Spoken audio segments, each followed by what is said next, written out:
बिस्मिल्लाहिर्रहमानिर्रहीम। जी dear students, आज जो हमारा टॉपिक है कैस्केडेड काउंटर्स के बारे में है। ये कैस्केडेड काउंटर्स लास्ट टाइम हमने, अगर याद हो, काउंटर्स की हम स्टार्ट से स्टडी कर रहे हैं, उसकी वीडियो भी आपको शेयर की जा रही है।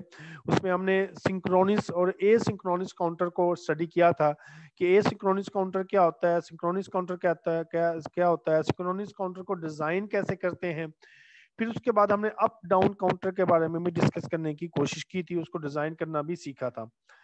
तो आज भी एक इसी ही की ही आगे फर्दर स्टडी है कि कैस्केडेड काउंटर क्या होता है। इसको समझते हैं पहले कि कैस्केडेड काउंटर क्या होता है। Counter can be connected in cascaded to achieve higher modulus operation. It means के हायर मॉडुलस ऑपरेशन से इट मींस ये मतलब मुराद है कि आपने 32 बिट काउंट करना है, 64 बिट काउंट करने हैं, 1 to 8 बिट काउंट करने हैं, मैंने हायर ऑर्डर बिट को काउंट करना है। तो फिर इसको काउंटिंग के लिए एक इंडिविजुअल काउंटर तो नहीं इतना कर सकता, तो फिर इसकी कैस्केडिंग की जाती है, यानी कि एक काउंटर को दूसरे काउंटर के साथ अटैच करके फिर इसकी जो इसकी नंबरिंग जो है वो बढ़ाई जाती है। जैसे एक काउंटर है वो 0 से 7 तक काउंट करता है, तो इसको अगर 7 से 32 तक या 164 तक लेके जाना है तो उसको कैसे करना है, इसको हम इसमें डिस्कस करेंगे। तो कैस्केडिंग ये होता है कि डिफरेंट काउंटर्स, मतलब एक 3 बिट है, एक 4 बिट है, उनको आपस में कनेक्ट करके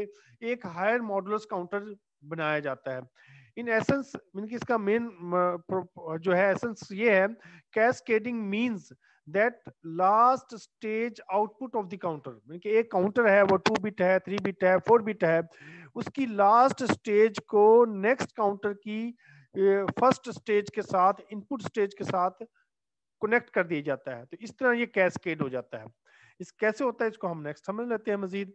ये देखें कि ये एक एसिंक्रोनस काउंटर है। एसिंक्रोनस काउंटर वो होता है जिसमें क्लॉक पल्स जो है वो सिमल्टेनियस ना हो। हमने लास्ट टाइम बहुत दफा ये डिस्कस कर चुके हैं ये पॉइंट को कि एसिंक्रोनस और सिंक्रोनस में बेसिक डिफरेंस ये है कि क्लॉक पल्स जो है एसिंक्रोनस में कंटिन्यूस नहीं होती। मैंने कि ये देखें, इसको क्लॉक पल्स मिल रही है, फिर इधर से इधर को मिल रही है, इधर से इधर मिल रही है, मैंने कि कंटिन्यूस क्लॉक पल्स नहीं है। इसे एक एसिंक्रोनस काउंटर कहते हैं। अब देखें, ये 2 बिट काउंटर है और इधर ये क्या कौन सा काउंटर है, ये 3 बिट काउंटर है। अब ये 2 बिट काउंटर मॉडुलस 4 कहलाता है और 3 बिट काउंटर मॉडुलस 8 कहलाता है। इट मींस कि इसमें 0 से 7 स्टेट होती हैं, इधर 0 से 3 स्टेट होती हैं। तो जितनी स्टेट्स होती हैं उतना मॉडुलस होता है। अब इसकी स्टेट्स 4 है तो मॉडुलस 4 है, इसकी स्टेट्स 8 है तो इसकी मॉडुलस 8 कहा गया। तो इट मींस के अब क्या, ये देखें जैसे हमने प्रीवियस डेफिनेशन में क्या पढ़ा था कि last stage output of one counter drives the input of the next counter. देखें, इस काउंटर की लास्ट स्टेज जो है नेक्स्ट काउंटर की इनपुट, नेक्स्ट इनपुट स्टेज को ये प्रोसेस कर रही है। तो ये इसका मेन है कि इसको कहते हैं कैस्केडिंग। ठीक है, अब कैस्केडिंग कैसे, अब ये कितना बिट को काउंट करेगा, दैट इज इंपॉर्टेंट वन। कि ये देखें, ये मॉडुलस 4 है, ये मॉडुलस 8 है, तो 8 multiplies by 4 is equal to 32 bit. It means कि ये 32 बिट काउंट, 32 बिट मीन के 32 स्टेट्स होंगी इसकी। देखिए, ये इसकी स्टेट्स बिट कितनी थी, 4 स्टेट्स थी, इसकी 8। लेकिन जब कैस्केडिंग की तो अब कितना काउंटिंग कर सकता है, ये 32 स्टेट्स को काउंट कर सकता है। यही इसमें देखें, ये क्लॉक इनके 32 क्लॉक्स इसे जाएंगी, 32 क्लॉक्स पर ये 32 स्टेट्स चेंज करेगा। अब आप देखें इसमें भी ये भी इंपॉर्टेंट पॉइंट है कि इसकी आउटपुट जस्ट वन ये है, कि Q4, क्योंकि ये सिंक्रोनिस है, इसको इसकी इनपुट मिलेगी, स्टेप वाइज ये प्रोसेस करेगा। तो ये देखें कि ये फर्स्ट क्लॉक पल्स पर क्या चेंजेस आएगी, सेकंड में क्या आएगी, थर्ड में क्या आएगी, वो कैसे कैसे मूव करेगा। क्योंकि हम इनिशियली ये डिसाइड करते हैं कि हर फ्लिप फ्लॉप, एक तो ये टॉगल मोड में है जेके फ्लिप फ्लॉप, और दूसरी ये सपोज करते हैं कि ये रीसेट मोड में है। रीसेट मीन कि अगर मैं क्यू लिखूं, ये क्यू नॉट जो होगा ये 0 होगा और ये क्या होगा, 1 होगा। तो ये देखें इसमें ये 1 इनिशियली ये तमाम हाई मोड में है। ठीक है, जो फर्स्ट क्लॉक पल्स आएगी तो फर्स्ट लो में गया, ये हाई में रहेगा क्योंकि ये चेंज नहीं होगा। सेकंड में जब आएगा तो ये हाई में चले जाएगा, ये लो में आएगा। थर्ड में जाएगा तो ये हाई, ये लो में जाएगा। ये स्टेप वाइज आगे डाटा फॉरवर्ड करता रहेगा और आगे इसकी काउंटिंग मूव करती रहेगी। और ये लिखा हुआ है कि Q4 occurs once for every 32 clock input clock pulses. The overall modulus of 2 clock cascaded clock counters is 8 by 4. It means 32. That is, they act as a divider by 32 counters. ये तो इसमें सिंपल सा है कि आप पढ़ सकते हैं कि जो मैंने अर्ज किया है कि ये कैस्केड काउंटर क्या होता है कि आपने हाई ऑर्डर काउंटिंग करनी है, स्टेट्स काउंट करनी है, तो इसमें ये होगा। आगे इसी का ही पार्ट जो है वो सिंक्रोनस काउंटर है। आप उसकी डायग्राम नहीं बनाएगी, इसकी एक आईसी के जरिए इसको समझाने की कोशिश की है कि आईसी के अंदर मैकेनिज्म वही है जो आप पीछे पढ़ चुके हैं। अच्छा, when operating a synchronous counter in a cascading configuration, it is necessary to use the count enable. यानी कि आप इसमें ये आईसी जो बना हुआ है इसमें एक तो काउंट इनेबल यूज होगी and the terminal count function to achieve the higher modulus operation.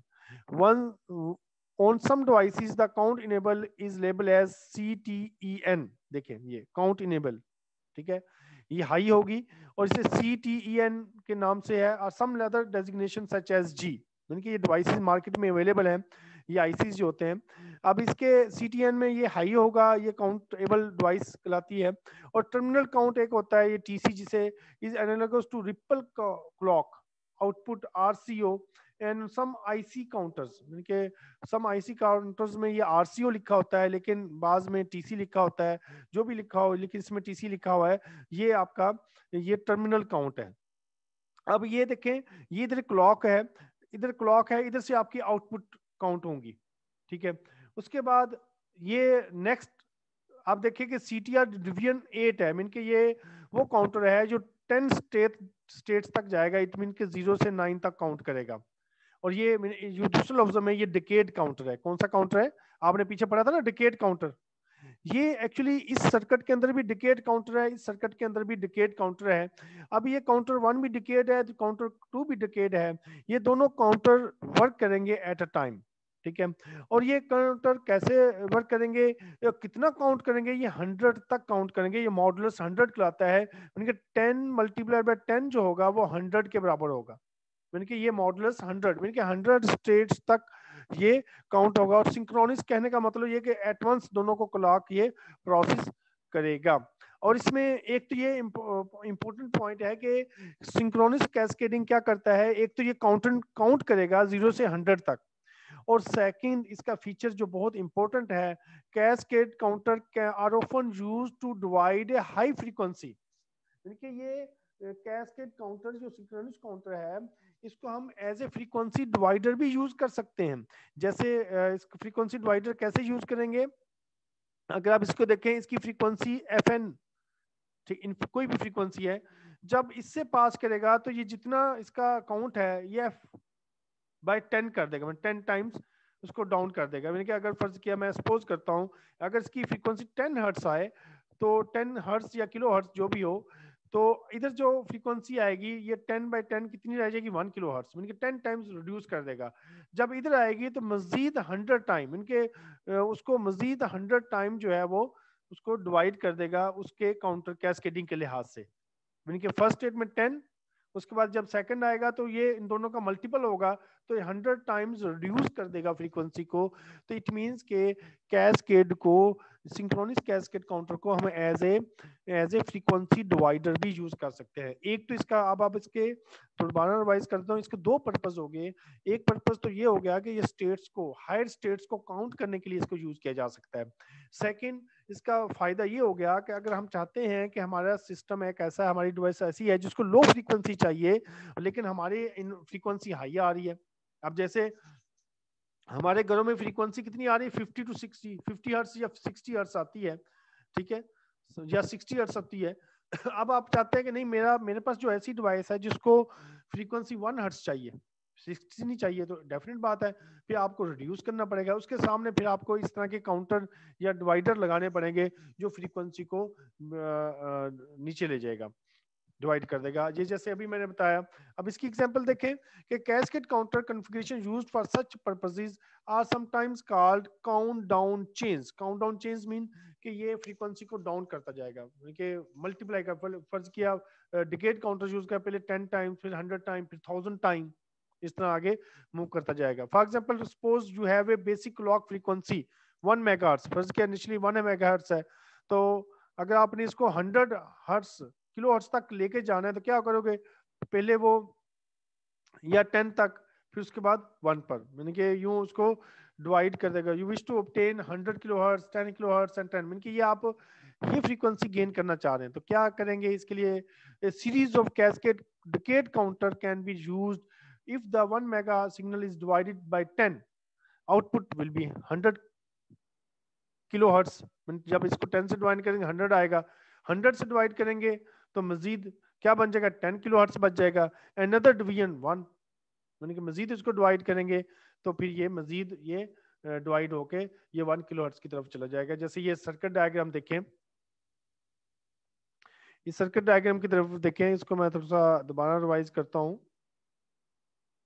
देखिए कि ये आपका 1 मेगाहर्ट्ज थी, ये आपका डिकेड काउंटर था, इसने इसको डिवाइड किया 10 टाइम्स डाउन किया तो 100 किलो हर्ट्ज। 1 मेगा जो होता है 10 की 6 होता है हर्ट्ज, ठीक है, तो इट मींस यूं लिख ले 10 की 3 किलो हर्ट्ज, ठीक है, किलो हर्ट्ज, ठीक है। जब इसको 10 से डिवाइड करेंगे तो 10 की 2 रह जाएगा, मजीद 10 से डिवाइड करेंगे, यानी कि उसको इसको 100 से डिवाइड कर देंगे, इसको 10 से डिवाइड करेंगे तो 10 रह जाएगा, मजीद 10 से डिवाइड करेंगे तो ये 1 रह जाएगा, यानी कि इस पॉइंट पर 10, फिर इस पॉइंट पर 10, इस पॉइंट पर, हर पॉइंट पर 10 10 डिवाइड होता जाएगा तो लास्ट में आपको 100 मिल जाएगा। अगर डायरेक्टली इसके लिहाज से देखेंगे तो ये आपको 10 की 6 से डिवाइड करेगा। तो ये मेन इसका यूज है, इसका डिफरेंट यूज है कैस्केड के। तो मैंने अभी अर्ज किया कि ये स्टेट्स, हायर स्टेट को अचीव करने के लिए इस कैस्केड को यूज किया जाता है। सेकंड इसका यूज जो है एज ए फ्रीक्वेंसी डिवाइडर के तौर पर भी इसको यूज किया जा सकता है। ये एक छोटा सा टॉपिक है, पॉइंट एग्जांपल है 96 की, determine the overall modulus of two cascade counter. इसका कैस मान के ये टू, ये कैस्केड है, ये एक कैस्केड है, सीटीआर डिवीजन 8 है, ये सीटीआर डिवीजन 12 है, मीन के ये 8 मॉडुलस है, ये 12 मॉडुलस है, ये 16 मॉडुलस है। इधर डिकेड काउंटर 10 है, इधर 4 का है, इधर 7 का है, इधर 5 का है, डिफरेंट काउंटर लगे हुए हैं। आप कह रहे हैं कि इसकी आउटपुट क्या निकलेगी, इट मींस के मॉडुलस क्या बनेगा। देखें ओवरऑल मॉडुलस इसके लिए जो बनेगा, ये देखें फर्स्ट 8 12 और 16 को मल्टीप्लाई करेंगे तो आपका 15636 स्टेट्स काउंट करेगा। और जबकि इस काउंटर के लिए, इस काउंटर के लिए ये जो सेकंड के लिए ये मूव कर रहा है ये वाला, तो इसमें देख 10 4 7 इसको मल्टीप्लाई करेंगे तो ये 1400 तक ये काउंट करेगा। तो जस्ट इसने यही नॉमिनेशन थी कि आपने इसका मॉडुलस काउंटिंग कैसे कैलकुलेट करनी है। तो ये चैप्टर यही आज का टॉपिक था। उम्मीद है कि आपने इसको अंडरस्टैंड कर लिया होगा। इसको मेन मैं दोबारा रिव्यू कर देता हूँ कि मेन इसके दो ही फंक्शन थे। सबसे पहले एसिंक्रोनस फंक्शन, एक सिंक्रोनस कैस्केडिंग क्या होता है वो हमने डिस्कस कर ली। उसके बाद सिंक्रोनस की जब बात की तो उसमें हमने इसके दो यूजेस पढ़े। एक तो हायर स्टेट्स को अचीव करने के लिए, मीन मॉडुलस को हाई करने के लिए, आपके पास 4 मॉडुलस है, 8 मॉडुलस है, लेकिन आप चाहते हैं कि 100 मॉडुलस बनाना है, 1000 मॉडुलस बनाना है, तो फिर आप कैस्केडिंग करेंगे। एक तो ये यूज हो गया। दूसरा इसका यूज ये हो गया कि एज ए फ्रीक्वेंसी डिवाइडर भी इसको यूज किया जा सकता है। हम अब आपके क्वेश्चन की तरफ आते हैं। जज़ाकल्लाहु खैर।